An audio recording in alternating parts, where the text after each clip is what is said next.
Hey friends, Brad here.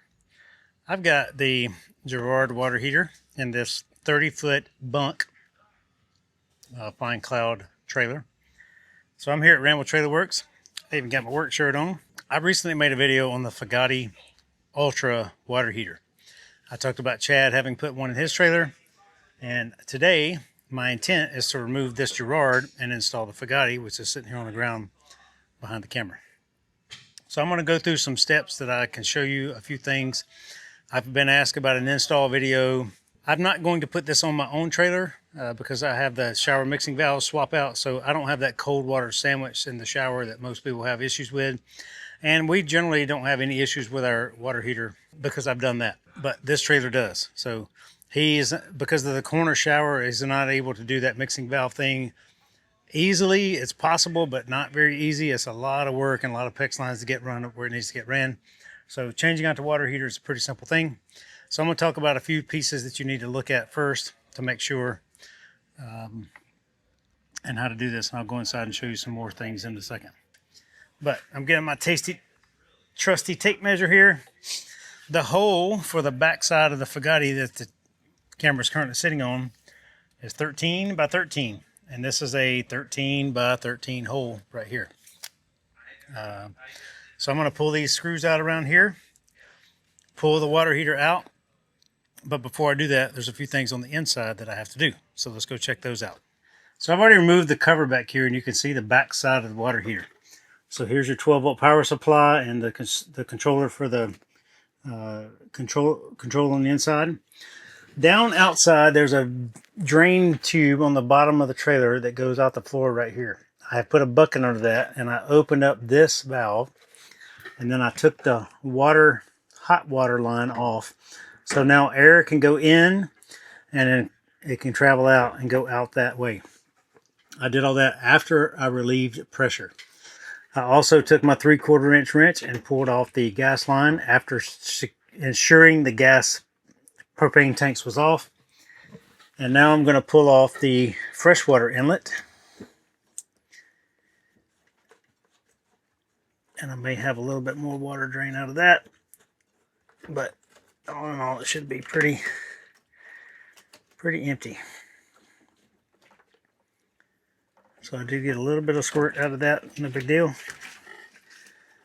I'll get some water and clean that up, or a towel and clean it up. Now, except for these, so I got to disconnect the power wires down here and the communication wires going to the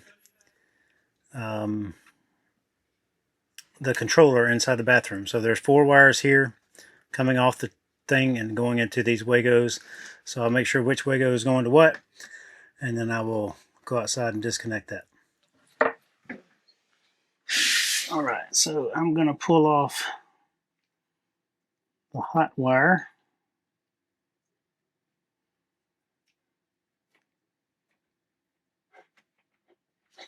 Come out.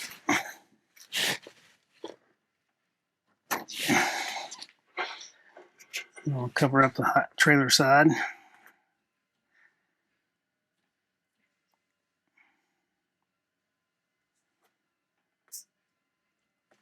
Okay, we'll mark that. Trailer hot. Okay. I'm going to pull off the ground wire from the thing. And we'll tape that. Trailer ground. Now for these 2 communication wires, to my knowledge, it does not matter which one goes to what.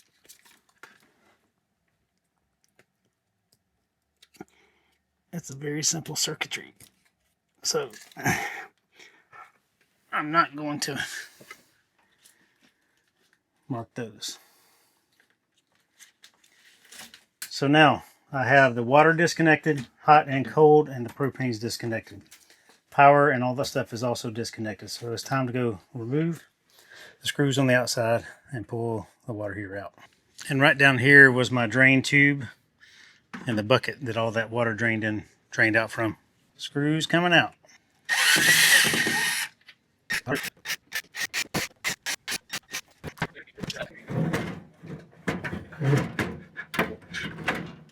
And it's that easy to pull out the water heater. Nothing to it. Piper's helping. Now, one thing I'm going to do, this wire loom here is, I don't know why there's 98 feet of it, but that is for this red and white wire right here. So I'm going to refix that, because the water heater sits here and it sits on top of this box to make it the right angle to fit this slanted wall right here. But pretty simple stuff. The next things we're going to have to do is probably cut these PEX lines and re-plumb this. So that's going to be that'll be the next piece once we get it installed and on the rig out here. So I'm going to get this shroud here cleaned up, because the new water heater has got this sealant tape. So this will get wrapped around the back side of the water heater. When I smash it against, it'll create a seal right here so water doesn't get in the trailer. But I want to clean all this.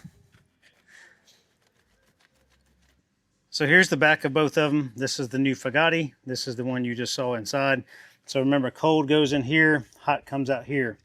In this model, cold goes in here and comes out there. Gas is on the same area, and the power wires are in a little different area. So maybe I can get away with only doing the hot PEX line.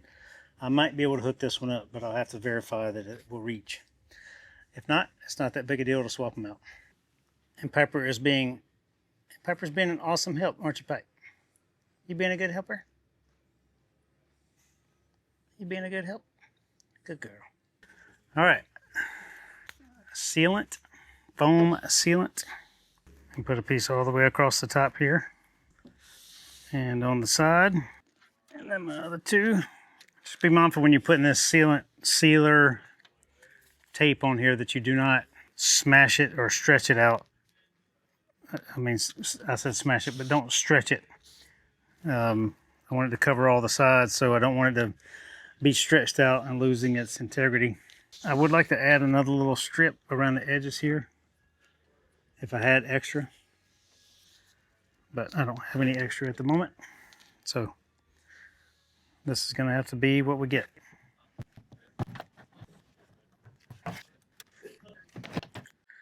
All right, so I trimmed a little bit of this aluminum along here and up through here and on the inside right over there using this tool called a nibbler. You can see that it nibbles out right there. This thing is very scary to use, but you got to trim out some aluminum. That's one of the best things to use. And I'm going to show you real quick what the problems are. The screws on here, these little side screws and the corners, they are slightly bigger than the old one, and it just hangs a little bit. So I wasn't able to seat it all the way in the wall. But that's the main issue. You may have to trim out a little bit of your hole there to get it to fit. But just so you're aware, there is a frame built in here. You can see the frame goes all the way around. And it's not always lined up. Like you can see how much overhang is right here. So it doesn't always line up exactly with the frame. I don't want to trim this wall, even though it does overhang some because it's pretty tight over here. But I tried to make that wall as even with that frame as I could get it, but it's not always exactly even. So let's get it put back in.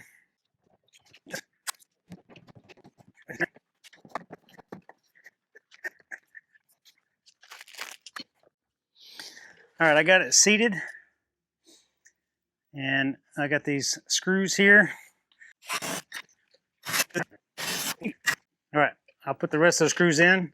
First of all, I'm gonna go get some PEX stuff and get the back of it plumbing and power it up and make sure it works before I finish securing it all the way in, all the way around. All right, back in here again. So I know that my PEX line from there is gonna have to go across. So I'm gonna cut that tip off and I'm going to make me a new line that goes from there to there. And for this, I'm going to cut off this one and make me a new one that goes up and across. All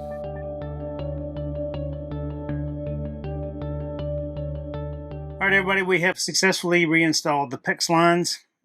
using the PEX crimps, and these things are such a pain to do sideways in a tight cabinet, by the way. If you've never tried, I don't recommend it. But water heater is installed. I've only put 4 of the screws in there, so I'll have to go back and resecure the rest of them, but we are currently pressure testing the water.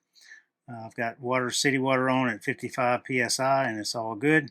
I do have a little bit of dribble down here, but that's just from when I removed the old PEX lines that I got to wipe up. Next is to tighten down the gas line, go turn on the gas, and power this bad boy up. And we're also got to install the gauge on the wall, but Jonathan's over there currently working on stripping the wires for that.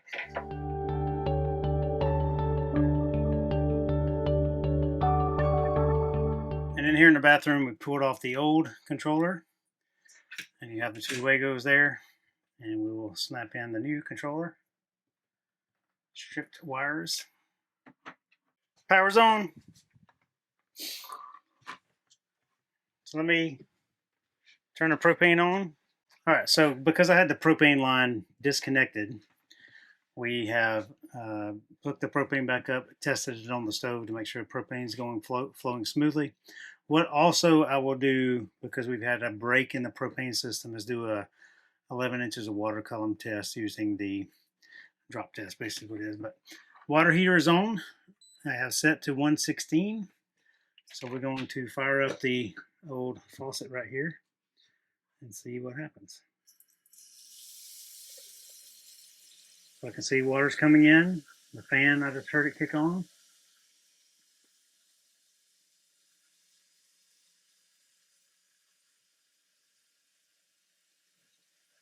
There's the flame.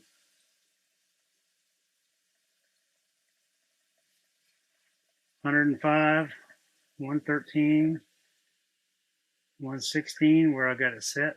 And again, we've got cold water running in here. It's $122. I'm just counting to see how long. There's hot water coming out of the spigot now.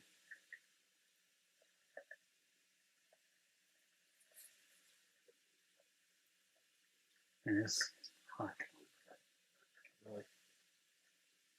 So I want to pause this for a second. Like I'm pausing for the shower. And see if the cold water sandwich still happens. So I'm soaping up my beard. Getting all soapy. I hear the fan out there running, the little the hurricane fan, I forget that number, that Japanese fan. So hot. I can still feel the hot. I can still feel the hot.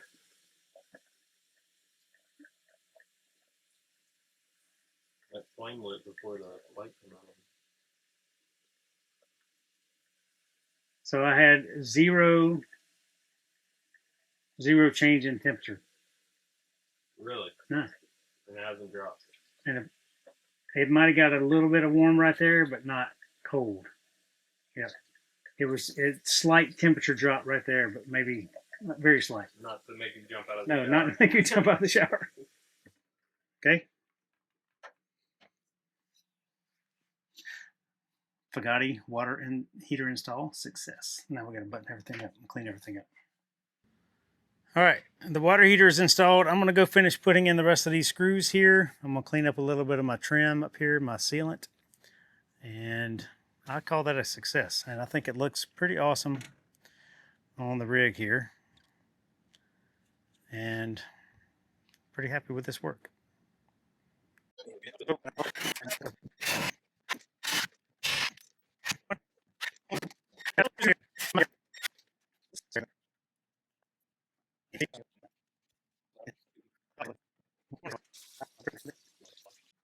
All right, we successfully tested it with both the kitchen sink and the bathroom sink running at the same time, where previously they would lose hot water completely on one of them or both if they tried to run too much at one time. This one did not. It stayed running. Both warm, got down to a little bit of warm, but then they both caught back up real quick. So I'm very impressed with this system. I'm very thankful for Fogatti for letting us check this thing out, and very thankful for Jonathan for wanting to install it on his rig because he needs it. Hey, just a quick follow-up on everything. The water heater got installed. Jonathan and his family went on 2 or 3 camping trips with it, and success every time. They had no more losing hot water when someone was at the sink and someone was in the shower. No more cold water sandwiches in the shower. Very, very happy with the device. And should I ever need to change out my water heater, I'm going to go with that one. It's cheap enough and it works pretty great. So I've been very impressed with it. And again, thank you to Fogatti for sending it out to me to do the review with. If you have not seen my review of where I broke the thing apart, I took it completely apart and showed you where all the components were and what they did, go check that out. And if you are looking to install one for yourself, or you don't like your Girard, or you want to do something better, or you need an upgraded unit from what you have now, it's a pretty great unit too. And if you all recall Chad Watson, Chad's RV Reviews and Ramble Trailer Works, North Carolina, he installed this exact same unit. He replaced a tanked system with the tankless Fogatti in his own rig, and he's been equally happy with it. So this is, again, a very easy install. The PEX lines are the most painful part, and depending on what cabinet you're trying to put those things in, that can be absolutely the most painful thing you have to do with this whole water heater. And if you have to nibble out a little bit of your aluminum shroud to go around the edges, I don't recommend buying a nibbler. That thing is absolutely dangerous. You could just easily write your name on the side of your rig. So it's a pretty awesome piece of gear, but you can trim it out with some snips or shears or things like that. Maybe a file it down a little bit. Didn't need to, not much need to get cut out, so not a big deal. Anyway, that's all for now. Hope you have an awesome day. Love you all. Bye.